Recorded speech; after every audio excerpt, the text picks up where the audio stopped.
parasit ya yang bermanifestasi ataupun mempunyai gejala di saluran pernapasan ya.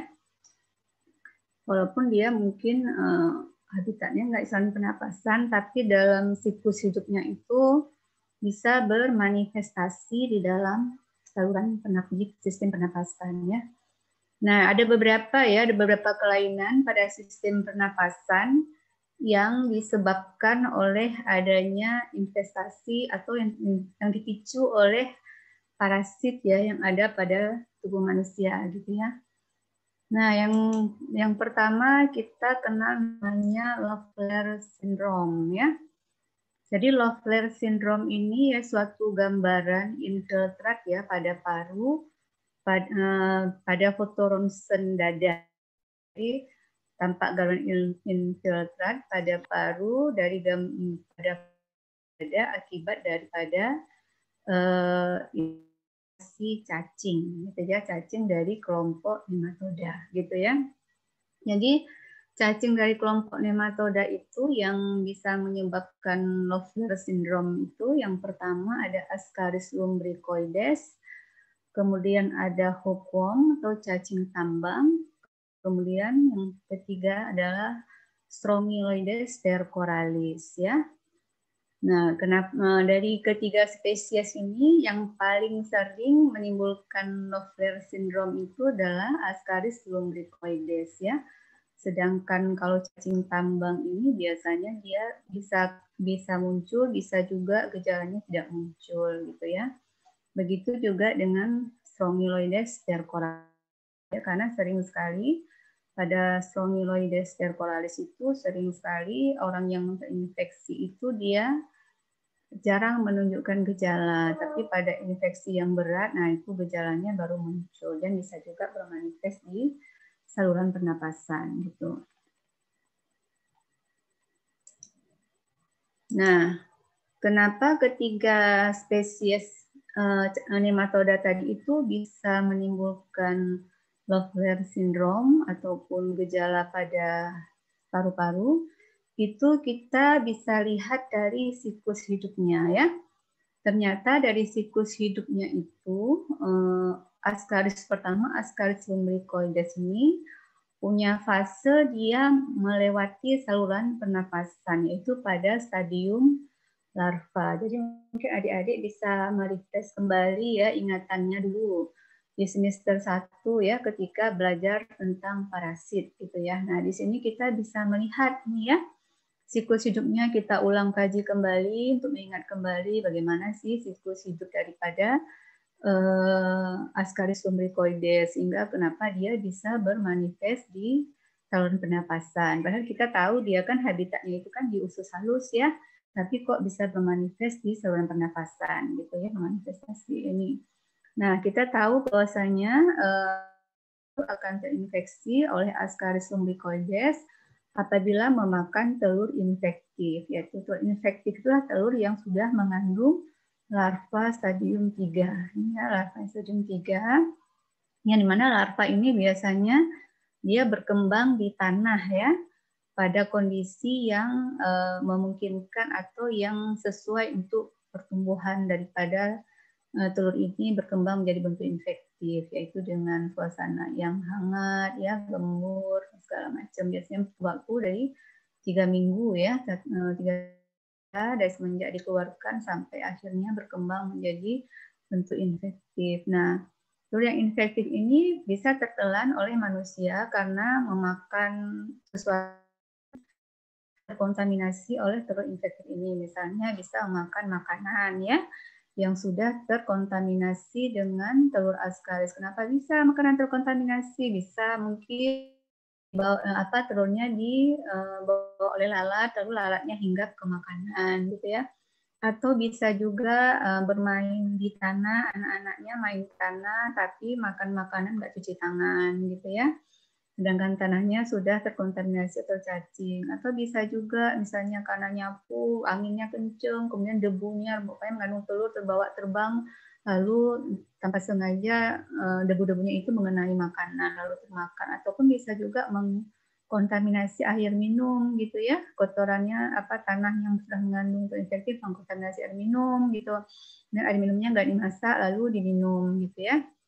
Nah seperti itu. Nah ketika sudah tertelan telurnya infektif ini, maka dia akan masuk ke saluran cerna di ususnya, telurnya akan menetas, larvanya keluar. Nah larva yang nggak langsung tumbuh membesar di usus, dia butuh proses, dia akan melakukan semacam journey ya, perjalanan dari tubuh kita gitu untuk proses tumbuh kembangnya. Nah ini dia nanti larva daripada si Ascaris ini yang baru keluar dari telurnya akan menembus dinding usus, masuk ke saluran limfe maupun ke vena mesenterica ya.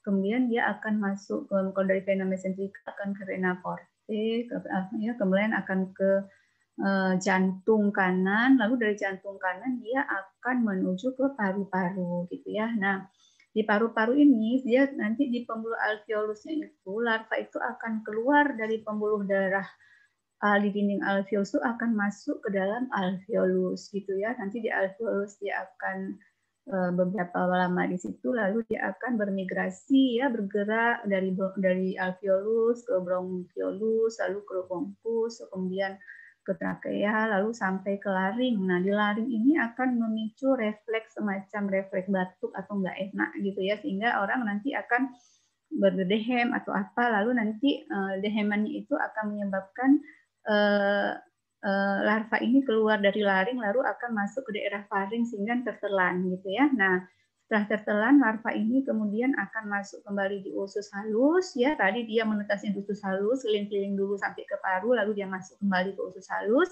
baru kemudian dia tumbuh dewasa di usus halus. Nah, ketika dia ada fase di keliling-kelilingnya itu di paru, itulah yang menimbulkan manifestasi di saluran pernapasan ya. Jadi inilah yang menyebabkan kenapa Ascaris itu punya manifestasi saluran pernapasan berdasarkan perjalanan siklus hidup daripada cacing itu sendiri melewati fase di mana dia akan melewati saluran pernapasan. Nah, yang kedua adalah yang juga mempunyai siklus hidup yang melewati saluran pernapasan adalah cacing tambang ya. Cacing tambang ini ada dua yang kita biasa mencari, masih ingat ya, cacing tambang. Ada Necator americanus, ada Ancylostoma duodenale ya. Itu yang memang cacing tambang itu dia habitatnya memang di tubuh manusia gitu dia. Kita host definitifnya ya. Beda dengan cacing tambang seperti Ancylostoma caninum, braziliensis atau Selanicum yang dia host definitifnya itu adalah anjing dan kucing, maka dia tidak punya siklus paru-paru di tubuh manusia gitu ya. Dia hanya punya siklus paru-paru di tubuh anjing atau kucing gitu ya. Sedangkan pada manusia kelainannya hanya berupa cutaneous larva migran, dia hanya bisa bermigrasi di seputar kulit. Jadi kalau cacing tambang yang mana jadi yang bisa menimbulkan manifestasi di saluran pernapasan, cacing tambang yang memang kita adalah host definitifnya. Itu adalah Necator americanus dan Ancylostoma duodenale ya. Nah, dalam siklus hidupnya mungkin kita ulang kaji kembali siklus hidup daripada cacing tambang ini ya. Nah, ini cacing tambang ini telurnya ya. Biasanya telurnya itu ketika dikeluarkan dia belum ada mengandung larvanya ya, masih dalam bentuk beberapa macam sel yang sedang membelah gitu ya. Kemudian dalam 1 sampai 2 hari akan berkembang menghasilkan larva rapitiform, di mana larva rapitiform ini akan keluar dari telur ya. Nah, larva rapitiform ini mungkin dalam 3 hari akan berkembang menjadi larva filariform. Nah, larva filariformnya bentuknya lebih panjang, lebih langsing ya. Bagian depan mulutnya itu sudah menutup, kalau ini masih membuka karena dia ya. Kemudian dia sangat sensitif terhadap temperatur gitu ya. Jadi dia respon terhadap temperatur. Jadi biasanya dia kan larva filariform ini berada di bawah tanah ya, di bawah tanah yang gembur gitu. Jadi kalau ketika orang misalnya menginjak tanah tanpa menggunakan alas kaki atau anak-anak bermain sambil duduk di tanah gitu, apa dengan mungkin pahanya atau kakinya atau tangannya bertelekan tanah. Nah, suhu tubuh yang ada pada manusia itu akan merangsang daripada larva filariform itu untuk bergerak ke atas gitu ya.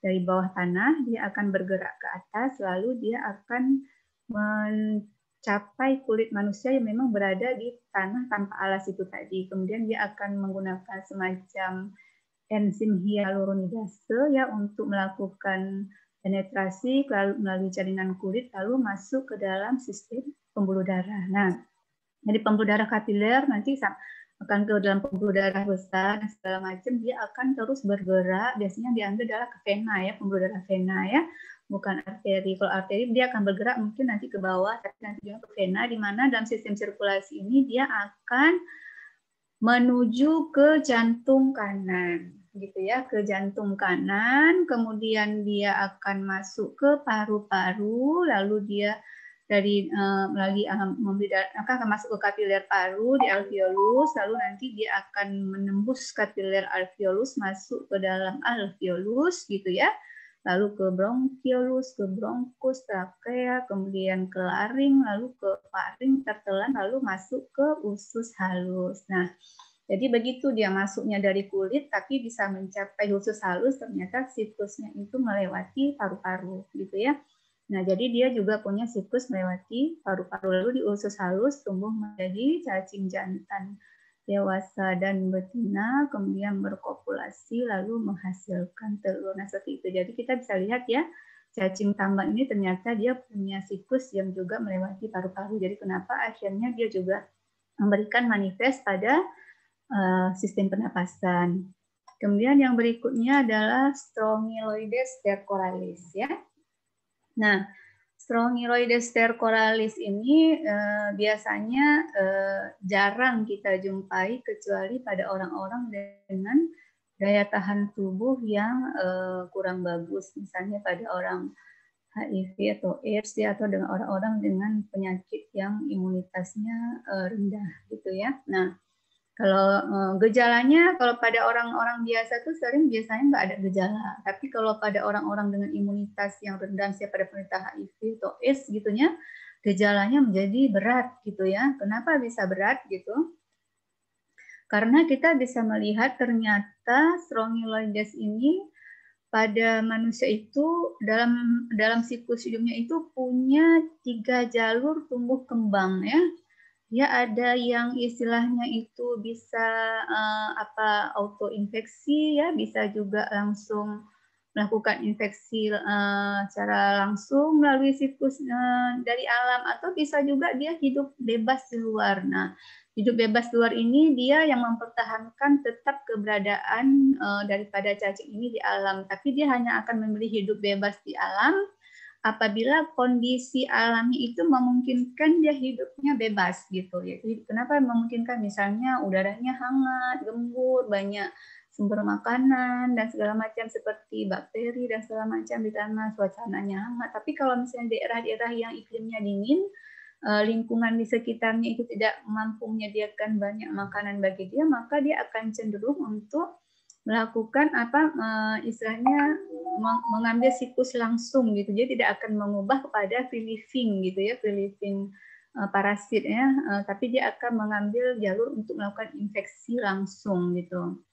Nah, ini kita bisa lihat ya telurnya seperti telur cacing tambang ya. Nah, dia dikeluarkan biasanya telur ini sudah menetas, biasanya menetas di dalam usus daripada pasien atau penderita ya, daripada hostnya sudah menetas, mengeluarkan larva raphidiform. Nah, larva biasanya di alam itu kita jarang jumpai Strongyloides itu dalam bentuk telur, karena seringnya yang dikeluarkan oleh tubuh manusia adalah bentuk larva raphidiform. Nah, larva raphidiform ini dia dia akan berubah menjadi larva filariform. Kalau mampu menginfeksi manusia bisa dalam cukup lama juga, dia bisa bertahan sampai dalam sampai akhirnya dia bisa menginfeksi manusia juga melalui kulit gitu. Jadi ketika menginfeksi manusia melalui kulit, perjalanannya itu sama seperti cacing tambang tadi, melalui kulit, lalu masuk kapiler pembuluh darah di kulit, lalu ke pembuluh darah besar sampai ke jantung kanan, ke paru-paru gitu ya, lalu masuk dari paru-paru, trakea, di bronkus, trakea, lalu tertelan masuk dalam saluran cerna ya. Itu kalau siklusnya dari luar. Tapi dia juga bisa menyebabkan infeksi namanya autoimun. Ini butuh keluar dari kita untuk berkembang. Konstipasi kita mungkin BAD-nya nggak lancar, nggak setiap hari buang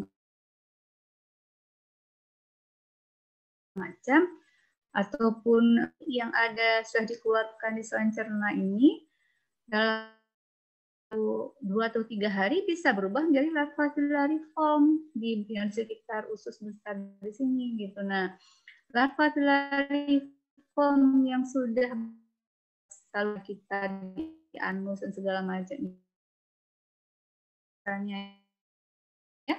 Nah, penetrasi baik menembus dinding anus maupun menembus dinding rektum ataupun usus besar, lalu masuk ke dalam darah yang ada di usus, biasanya ke venanya gitu ya.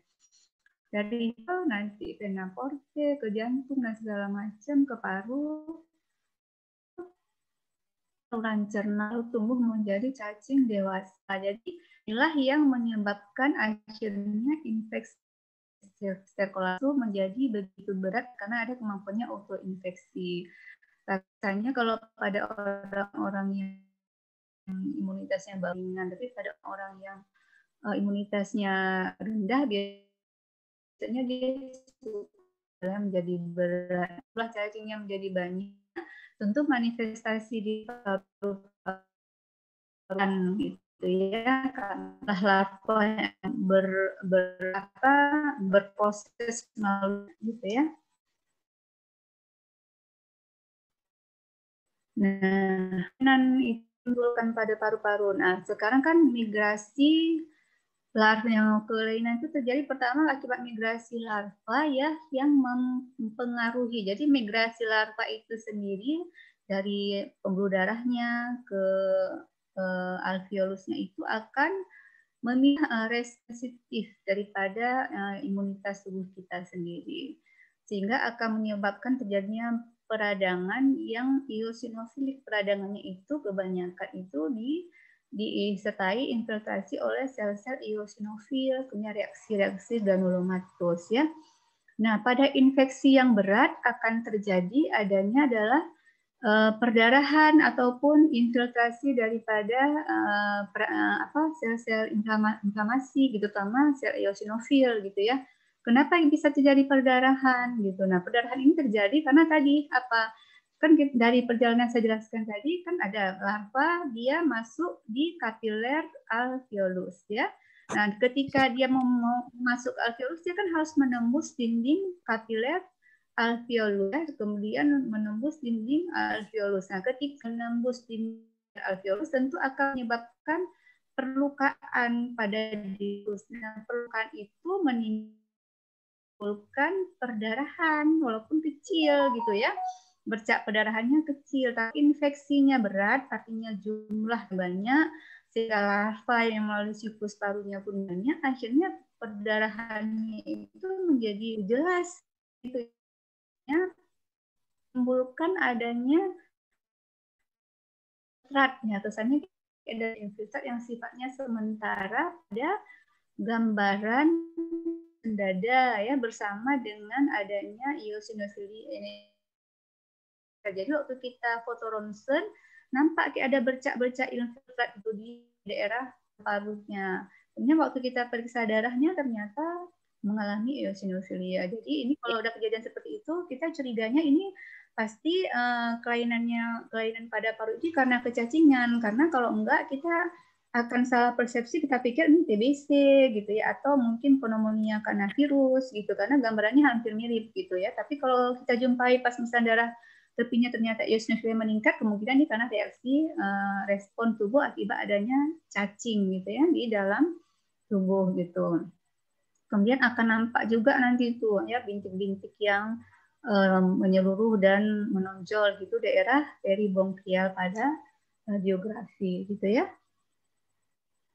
Nah, berikutnya bagaimana cara gejalanya ya. Nah, gejalanya dia bisa menyebabkan hipersekresi daripada mukus, kemudian bisa juga adanya eksudat cirrhosis ataupun adanya peradangan pada bronkiolus gitu ya. Demam bisa menyebabkan batuk ya, namanya udah peradangan pasti batuk, sesak napas, kemudian demam. Demam bisa ringan, bisa juga berat ya. Kalau misalnya pada Ascaris lumbricoides, pada sindrom Marfan itu demamnya bisa sampai 39,5 sampai dengan 40 derajat Celcius. Oh ya, ini bisa didengar ya, Dek? Gambarnya terlihat ya, Dek? Oke. Jadi bisa ringan, demamnya ringan, bisa juga biasanya pada Ascaris lumbricoides bisa sampai itu 39 derajat atau 40 derajat Celcius gitu ya demamnya ya. Agak berat kalau pada sindrom Leffler yang dipicu oleh larva Ascaris lumbricoides gitu ya. Kemudian ada gambaran eosinofilia yang saya sebutkan tadi ya. Kemudian, nah beratnya istilahnya gejala klinis ini sangat berhubungan dengan besarnya beban gitu. Maksudnya besarnya beban cacing. Maksudnya gini, semakin banyak cacing, semakin derajat infeksinya itu berat, maka gejala klinis yang muncul pada sindrom Marfan itu semakin berat gitu. Tapi kalau jumlah cacing di tubuh dia itu sedikit, gejala klinis yang memunculkannya juga nggak begitu berat gitu ya. Kecuali pada orang memang yang dia sangat hipersensitif, walaupun jumlah cacingnya itu sedikit, tapi bisa jadi karena dia hipersensitif, respon imunitasnya malah terlalu berlebihan, sehingga gejalanya itu pun juga jadi berat, padahal cacingnya nggak berat gitu ya, nggak banyak jumlahnya gitu. Nah, bagaimana mendiagnosis gitu? Nah, diagnosis bisa dilakukan dengan mendeteksi larva gitu pada sekresi daripada sistem pernapasan atau pada aspirasi gas. Kan tadi batuk ya, batuknya menghasilkan lendir, dahak gitu. Nah, pada saat ada larva ini kan memicu batuk gitu. Nah, batuk yang berdahak ini yang mengandung mukus maupun serus ini ketika ditampung ternyata bisa di bawah mikroskop adanya larva, nah itu bisa kita tegakkan diagnosis kemungkinan adalah infeksi daripada cacing gitu ya. Atau bisa juga dengan pemeriksaan tinja, tapi pemeriksaan tinja ini misalnya pada infeksi pertama, misalnya kita pertama sekali terinfeksi oleh Ascaris lumbricoides, apabila gejalanya masih gejala sindrom Leffler itu muncul, biasanya pada pemeriksaan tinja belum kita jumpai telur, karena kita tahu kenapa belum jumpai telur, karena kita ketahui bahwasannya siklus daripada Ascaris lumbricoides dari semenjak tertelan telur sampai akhirnya memproduksi telur itu butuh waktu adalah sampai 2 atau 3 bulan gitu ya. Sedangkan manifestasi sindrom Leffler itu biasanya terjadi 2-3 minggu ketika kita pertama kali terinfeksi gitu telur cacing. Jadi dia masih dalam bentuk larva, belum ada bentuk dewasanya bisa memproduksi telur. Sehingga kalau kita periksa telur pada pasien dengan sindrom Leffler di mana dia infeksinya baru pertama kali terinfeksi, maka sering sekali akan dihasilkan gambaran telurnya itu nggak ada, negatif gitu ya. Kemudian setelah negatif bisa jadi kita ulang lagi nanti. Kita nih curiga jangan nih cacing. Soalnya tadi gambaran sindrom Leffler-nya ditandai dengan adanya eosinofilia gitu infiltrat. Ya kan kita curiga ini jangan-jangan cacing. Mungkin kita nggak jumpai di larvanya di sekret daripada bronkusnya atau sekret paru-parunya, dahaknya gitu. Kemudian kita tapi ini curiga, kemungkinan ini juga cacing gitu. Kita bisa nunggu 2-3 bulan lagi kita periksa tinjanya gitu. Itu biasanya itu akan kita jumpai positif kalau memang penyebabnya itu adalah pneumonitisnya itu adalah karena larva cacing ini tadi gitu ya. Tapi kalau bukan karena larva cacing karena penyebabnya yang lain, maka kita tidak akan jumpai telur cacingnya itu setelah 2-3 bulan gitu ya. Tapi kalau misalnya infeksinya itu bukan infeksi pertama tapi infeksi reinfeksi, dia artinya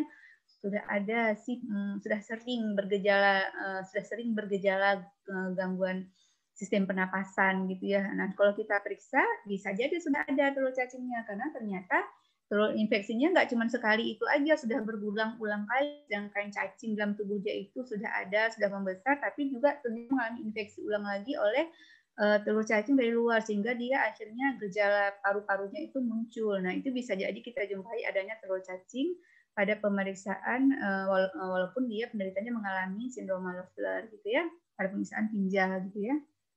Nah, juga kita selain pemeriksaan larva dari sekret respiratori, tinja ataupun telur di tinja, maka kita juga bisa lakukan pemeriksaan serologi yaitu Ascaris antibody ya.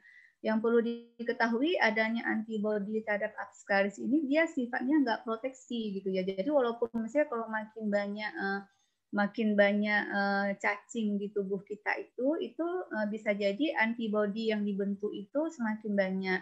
Tapi banyaknya antibody itu tidak bersifat proteksi pada Ascaris ini. Misalnya kan artinya proteksi kalau kita sudah terinfeksi cacing karena ada antibody berarti kita nggak akan terinfeksi cacing lagi dong. Seperti misalnya contohnya pada vaksinasi gitu. Dia diberikan vaksinasi supaya ketika istilahnya nanti kita terinfeksi oleh misalnya kita kasih vaksinasi difteri gitu. Harapannya ketika nanti kita terinfeksi oleh difteri, maka sistem tubuh kita akan serta-merta akan melawan difteri ini sehingga difterinya akan dimatikan sehingga tidak berkembang dan tidak bermanifest. Nah, bedanya sama antibody yang diproduksi untuk Ascaris ini dia tidak bersifat dia proteksi gitu. Jadi dia tidak bersifat bisa menghancurkan Ascaris ini gitu. Tapi antibody yang terbentuk itu hanya menjadi penanda bahwasanya tubuh kita ini terinfeksi oleh Ascaris gitu.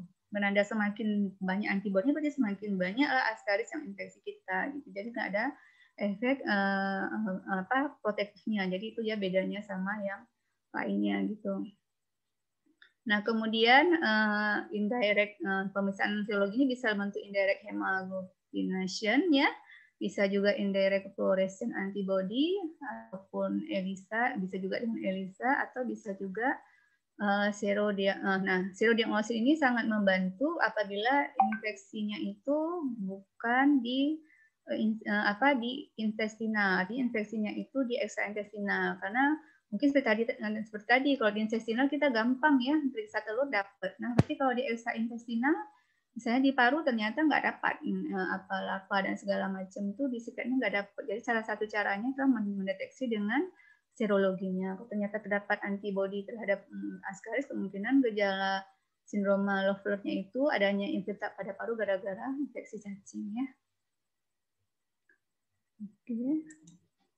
Berikutnya kemudian sudah ya diagnosis. Nah, berikutnya kelainan paru lagi yang kita kenal dengan istilah tropical pulmonary eosinophilia atau TPE ya. Ini disebabkan oleh microfilaria dari Wuchereria bancrofti dan Brugia malayi. Jadi ingin merefresh kembali ingatan adik-adik ya. Ada namanya itu kalau tadi kan kalau Ascaris lumbricoides, cacing tambang maupun Phomylodes cercoralis itu kan dia termasuk cacing golongan nematoda. Tapi ini nematoda yang ada di saluran cerna. Ini sedangkan microfilaria ini juga termasuk cacing kelompok nematoda, tapi dia nematoda di jaringan saluran darah maupun limfatik gitu ya. Jadi inilah microfilaria di sistem limfatik gitu, Wuchereria bancrofti ya, dan juga Brugia malayi. Nah, microfilaria ini dia dihasilkan oleh cacing dewasa, jantan dan betina baik Wuchereria bancrofti maupun Brugia malayi, di mana cacing dewasa jantan itu tuh habitatnya itu di nodus lymphaticus biasanya ya, di sistem limfatik di nodusnya. Sedangkan microfilaria yang diproduksi ini dia akan keluar masuk di dalam sirkulasi. Jadi dia berada di dalam darah. Jadi anak-anaknya ini yang diproduksi oleh cacing dewasa microfilaria namanya itu akan beredar di dalam sistem sirkulasi gitu ya. Nah, karena dia beredar di sistem sirkulasi, maka ini akan memicu sistem imun tubuh untuk melakukan perlawanan. Nah, perlawanan atau upaya untuk menanggulangi microfilaria yang banyak beredar di dalam sistem sirkulasi. Nah, apabila sistem respon tubuh itu dalam berusaha menghancurkan dan punya kemampuan untuk menghancurkan mikrofilarianya itu begitu besar, maka akan menimbulkan manifestasi yang kita sebut dengan TPE. Ya. Jadi TPE ini tropical pulmonary eosinophilia itu merupakan manifestasi yang kita sebut dengan manifestasi dari occult filariasis. Jadi occult filariasis itu adalah reaksi hipersensitif terhadap mikrofilarial antigen gitu ya. Jadi secara tidak langsung itu dikarenakan ada keterlibatan daripada limfatik gitu ya. Jadi akut filariasis itu terjadi karena sistem kekebalan tubuh kita itu bekerja secara berlebihan ya, secara besar-besaran untuk menghancurkan mikrofilaria gitu ya. Nah, mikrofilaria yang hancur itu kan udah menjadi antigen, ya. Mikrofilaria itu sendiri adalah antigen gitu ya, sehingga akhirnya menimbulkan gejala yang kita sebut dengan TPE, yaitu tropical pulmonary eosinophilia. Nah, ditandai dengan adanya respon imunologis ya. Nah, respon yang hipersensitif itu. Nah, pada kondisi TPE ini biasanya kita nggak akan jumpai lagi mikrofilaria itu di dalam sirkulasi gitu. Kenapa? Karena tadi kan di sirkulasi mikrofilarianya itu sudah dihancurkan gitu sama sistem kekebalan tubuh. Sehingga dia biasanya mikrofilaria itu akan terperangkap di dalam mikrosirkulasi yang ada di paru-paru. Biasanya itu di perangkapnya itu dalam nodus-nodus yang dibentuk oleh sistem kekebalan tubuh untuk menahan mikrofilaria ini gitu. Sehingga pada kondisi terjadinya TPE kita nggak akan jumpai lagi adanya mikrofilaria di dalam darah gitu ya. Nah, gejalanya itu biasanya batuk ya, batuk pada malam hari yang paroksismal, kemudian sesak nafas ya, wheezing, nyeri dada, demam, bisa kehilangan berat badan, perasaan nggak enak, kemudian terjadinya limfadenopati maupun hepatosplenomegali, kemudian adanya infiltrat, bercak-bercak infiltrat yang difus ya pada pada ronsen paru gitu ya. Kemudian yang sangat menonjol itu adalah terjadinya hipereosinophilia. Nah, kadarnya itu bisa sampai 3.000 per mililiter darah. Kemudian kita akan jumpai juga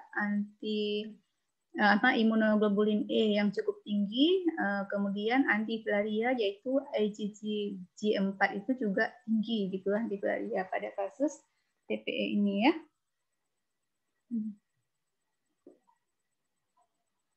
Jadi yang berikutnya. Yang berikutnya adalah Paragonimus westermani. Kalau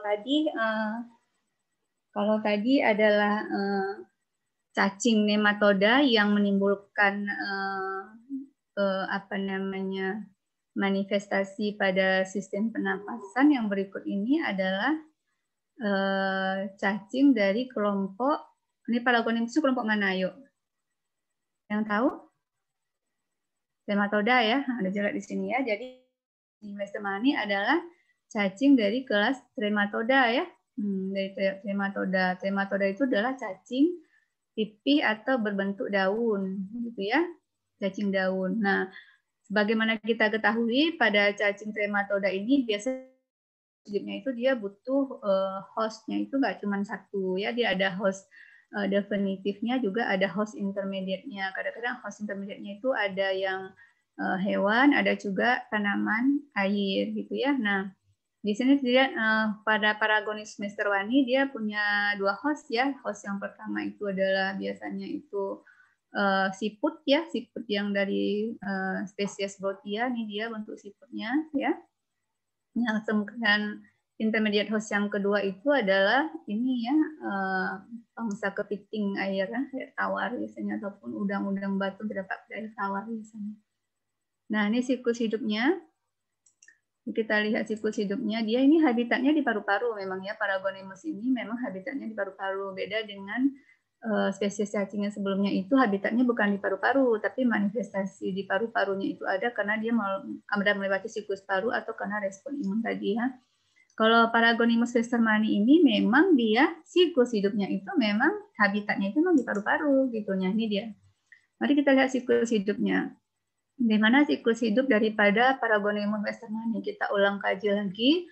Ini adik-adik sudah pernah dapat di semester 1, tapi nggak ada salahnya kita refresh kembali ingatannya ya, biar bisa memahami kenapa bisa terjadi kelainan paru gitu ya.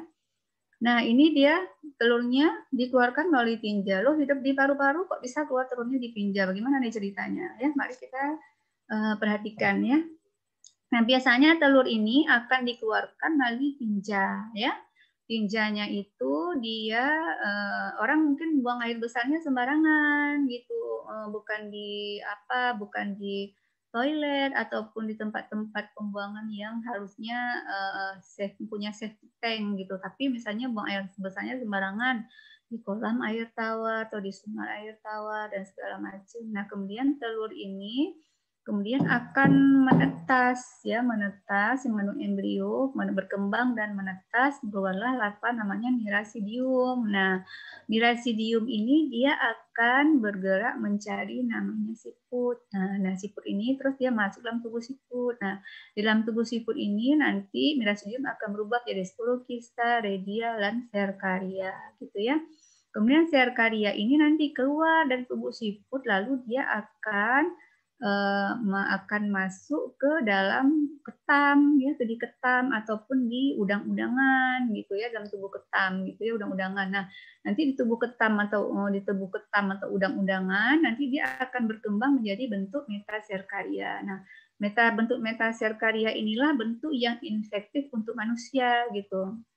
Nah, kenapa manusia bisa terinfeksi? Karena makan ketam atau udang-udangan yang tidak dimasak matang atau mentah, mungkin dibakar atau apa gitu, tapi nggak matang gitu. Nah, nanti begitu udah masuk dimakan oleh manusia, terus di usus halus ini metacercarianya tuh pecah keluarlah larvanya itu ya, larva daripada trematoda yang masih kecil, masih larva. Nah, larvanya ini tuh dia akan keluar menembus dinding usus, tapi dia nggak masuk sistem sirkulasi. Beda dengan yang nematoda seperti Ascaris maupun cacing tambang, ketika dia menembus dinding usus itu dia akan masuk sistem sirkulasi. Tapi ini dia enggak, dia akan masuk menembus dinding usus, lalu masuk ke rongga peritoneum, lalu akan menembus diafragma gitu ya, lalu akan menembus lapisan pleura, akan masuk ke parenkim paru. Nah, di parenkim paru inilah dia nanti akan menetap di situ gitu ya. Nah, nanti dia menetap, karena dia menetap itu akan menimbulkan respon imun. Respon imun itu akan menyelubungi si larva trematoda tadi itu, sehingga dia akan dibungkus oleh kapsul, jadi kesannya kayak kista gitu. Padahal dia itu kapsul yang membungkus daripada si cacing ini. Kemudian dalam kapsulnya akan tumbuh dan berkembang menjadi dewasa di situ dia. Nah, jika ada dewasa, nanti telurnya itu kan dia akan produksi telur. Karena dia terus memproduksi telur, lama-lama itu si kapsul itu jadi membesar dan pecah gitu. Nah, karena udah pecahnya itu si kapsul itu, akhirnya kan telurnya jadi keluar ya, masuk ke alveolus, ke bronkus ya, ke bronkiolus, bronkus, ke trakea dan segala macam sampai ke laring. Nah, nanti kan karena dibatukkan itu, nanti karena menimbulkan respon batuk gitu, bisa jadi nanti telurnya itu keluar bersama dahak gitu, ataupun tertelan karena refleks batuk itu dahaknya nggak keluar tapi ditelan masuk ke dalam usus. Nah, yang masuk dalam usus ini kan keluarkan melalui tinja. Jadi itulah ceritanya kenapa dia hidupnya di paru tapi ada telurnya keluar lewat tinja. Jadi sebenarnya telurnya bisa juga kita jumpai dari seputum yang dikeluarkan gitu ya. Oke. Nah, bagaimana gejala klinisnya, patogenesisnya ya? Walaupun gini ya, walaupun kebanyakan daripada migrasi daripada larva daripada trematoda Paragonimus mastermani ini kebanyakan di ekstapol. Tadi kan ekstapol kenapa? Tadi kan ada dia menembus dinding dinding usus masuk ke rongga peritoneum gitu. Jadi belum tentu juga dia naiknya ke paru, bisa juga dia entah ke hepar atau kemana-mana gitu. Tapi kebanyakan dia cenderungnya itu dia akan berkembang ataupun melakukan penetrasi ke diafragma, kemudian bermigrasi ke parenkim di paru, di mana masa inkubasinya infeksi yang menimbulkan gejala itu lebih kurang waktunya adalah 20 hari ya.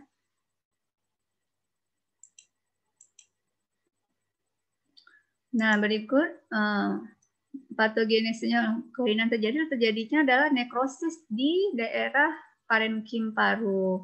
yang diikuti oleh tadi selang itu karena tadi dia masuk ya ke dalam parenkim paru sehingga akan memicu terjadinya respon imun yang dimana akan membentuk namanya kapsul ya, kapsul yang akan membungkus daripada larva yang tadi masih berkembang sampai dia akhirnya dewasa di dalam kapsul fibros yang dikembangkan di dalam parenkim paru gitu ya.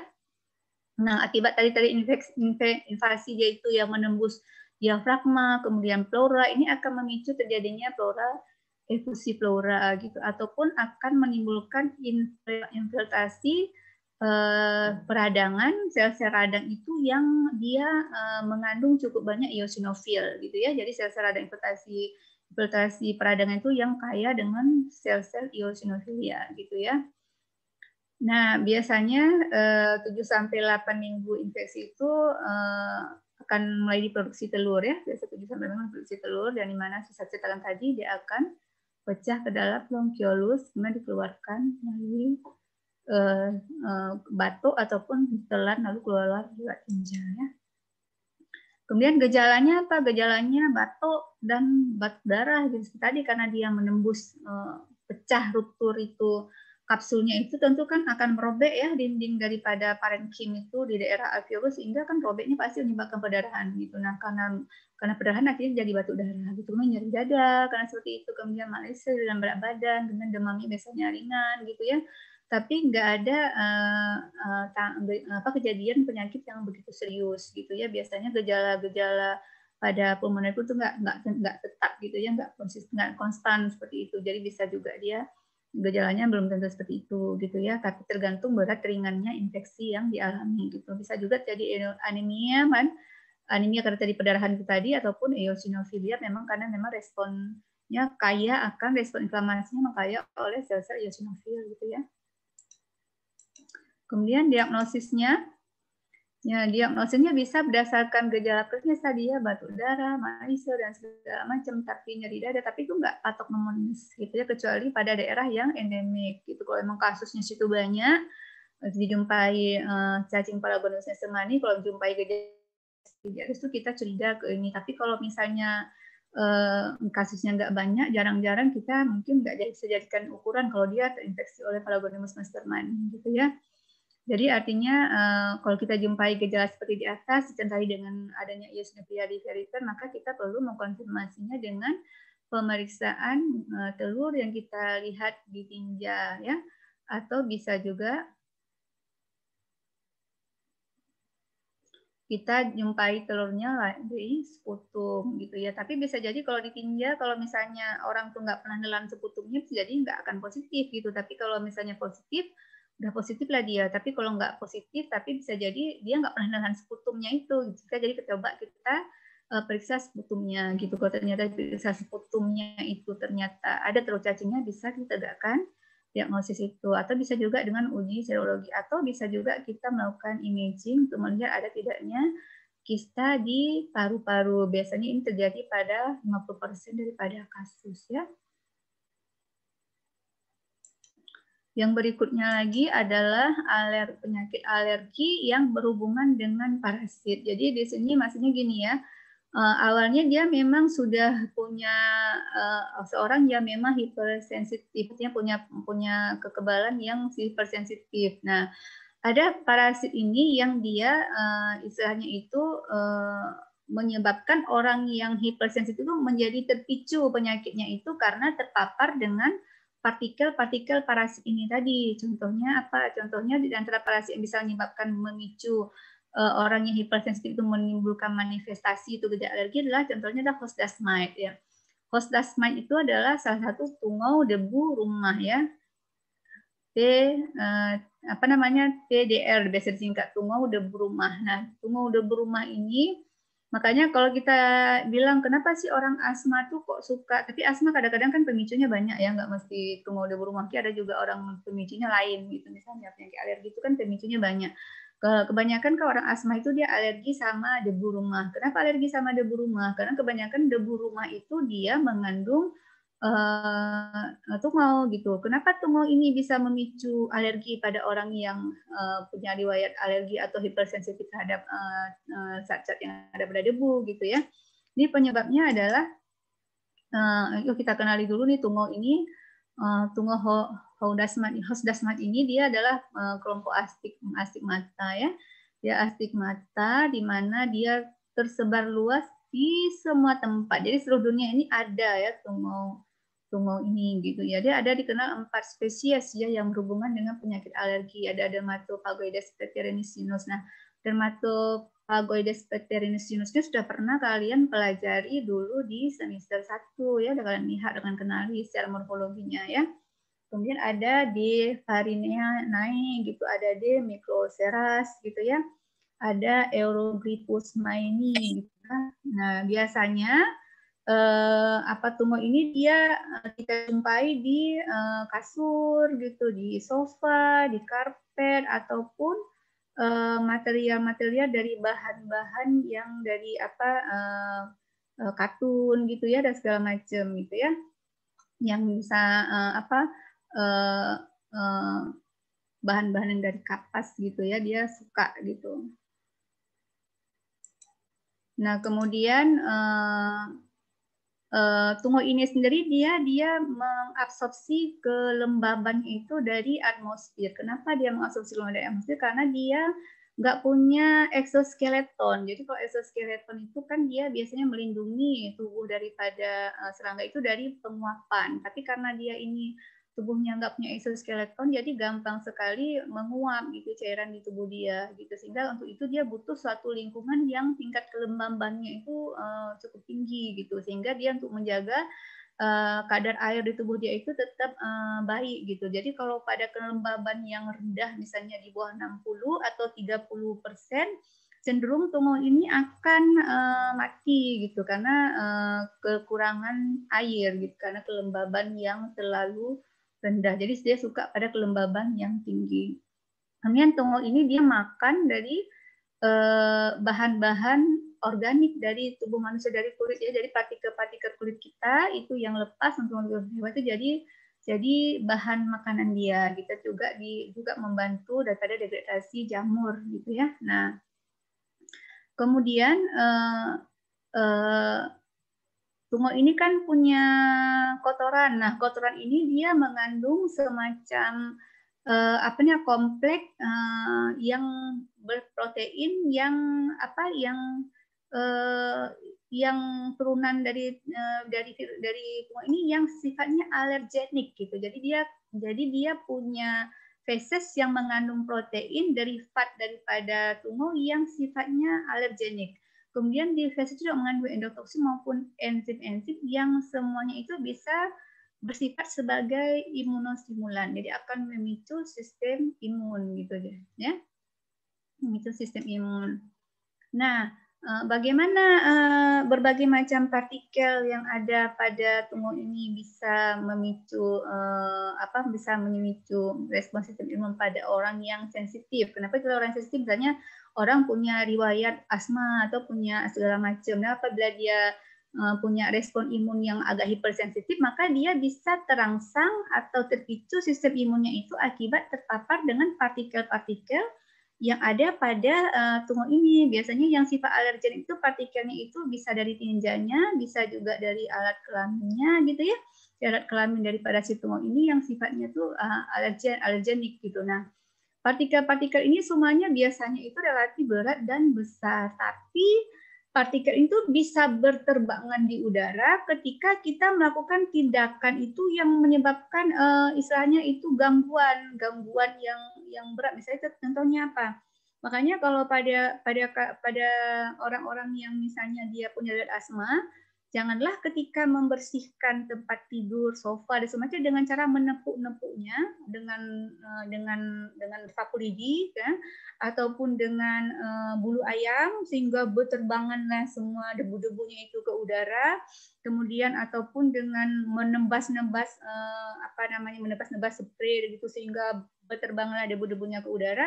Nah, debu-debu yang berterbangan itu tinjanya, kemudian alat kelaminnya yang lepas atau yang mungkin udah ada mati gitu kan Tungonya, kemudian alat kelamin jaringan tubuhnya berserakan termasuk alat kelaminnya yang sifatnya alergenik itu, waktu kotorannya di mana-mana itu berterbangan di udara dalam waktu mungkin nggak lama karena dia berat, mungkin sebentar akan turun kembali ke tanah, tapi pada saat berterbangan itu yang bisa mungkin kotornya itu terhirup gitu. Tapi kalau partikel-partikel kulit dia misalnya jaringan tubuh dia biasanya nggak terhirup tuh, biasanya penetrasi melalui kulit gitu, karena paparan lama di kulit itu bisa menimbulkan respon imun di kulitnya itu. Misalnya pada anak-anak kalau misalnya dia kena di kulit bisa menimbulkan eksim gitu ya pada anak-anak gitu ya, terjadinya eksim. Kalau pada orang misalnya terhirup oleh kotorannya itu di saluran pernapasan itu, pada orang yang rentan bisa terjadinya asma, bisa menyebabkan rinitis yang terus-menerus gitu ya. Tapi kalau kenanya di kulit, misalnya partikel-partikel seperti alat kelamin dia yang ada itu terpapar dengan kita tidur di kasur, kemudian partikelnya itu terpapar dengan kulit, bisa menimbulkan eksim pada masa kanak-kanak dan anak-anak yang memang punya riwayat atopis gitu ya, atopis alergi gitu. Nah, pencegahannya bagaimana? Jaga rumah tetap kering karena dia tadi itu sukanya pada lingkungan yang lembab gitu, kelembabannya tinggi. Jadi kalau rumahnya kering, kelembabannya itu rendah, dia nggak bisa hidup karena dia nggak bisa pada kelembaban di bawah 60, bahkan dia akan mati pada kelembaban 30% gitu. Kemudian jadi kalau membersihkan debu-debu rumah pakai apa? Pakai vacuum cleaner gitu. Jangan ditebas-tebas atau disapu. Kalaupun mau dilap, misalnya ada perabotan rumah yang mau dilap, tuh laplah pakai kain basah. Jangan dilap menggunakan bulu ayam yang bisa menyebabkan partikel-partikelnya berterbangan di udara dan terhirup gitu ya. Kemudian jemur kasur di sinar matahari gitu ya. Kemudian itu bisa menyebabkan punggungnya mati dan juga alergen itu mengalami denaturasi ya. Protein kan alergen itu protein ya, protein ini bisa mengalami denaturasi karena terkena cahaya matahari. Kemudian tempat tidur tuh dibungkus sama plastik kalau bisa gitu ya, pembungkusnya dibungkus sama plastik karena dia suka itu tempat tidur itu yang bahannya itu dari kapas atau kapok. Jadi kalau bagus itu biar punggungnya itu nggak hidup di tempat tidur, pakai tempat tidur yang kasurnya itu busa. Kalau busa dia nggak gitu suka gitu. Tapi kalau misalnya kapok atau katun, bahannya katun segala macam, dia tuh suka gitu di situ ya. Kemudian kalau bisa ganti kasur setiap tahun, ini berat ya. Kalau harus ganti kasur setiap tahun gitu, karena kan harga kasur juga nggak murah ya, dia apalagi anak kosnya kan mungkin ya dalam 4 tahun 4 kali ganti kasur ya, apalagi kasurnya masih baru. Tapi kalau paling bisa ya itu ya, kasurnya dibungkus dengan bungkus yang bungkus plastik atau sering dijemur minimal seminggu sekali, kasurnya dijemur, spraynya juga seminggu kali, spraynya dicuci paling sedikit gitu ya, jangan sampai berbulan-bulan nggak pernah dijemur, nggak pernah dicuci spraynya gitu ya. Kemudian perhatikan cara membersihkannya, jangan ditebas-tebas. Kemudian kita bisa juga menggunakan pesticide gitu ya. Oke, thank you. Adik-adik, saya rasa demikian dulu kuliah kita pada hari ini. Sudah selesai, ada yang ingin bertanya?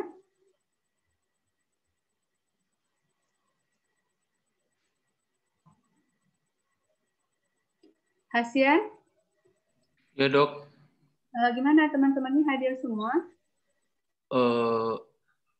Ada 20 orang yang tidak hadir dok. 20 orang tidak hadir ya. Oke, saya tadi belum screenshot lagi bentar.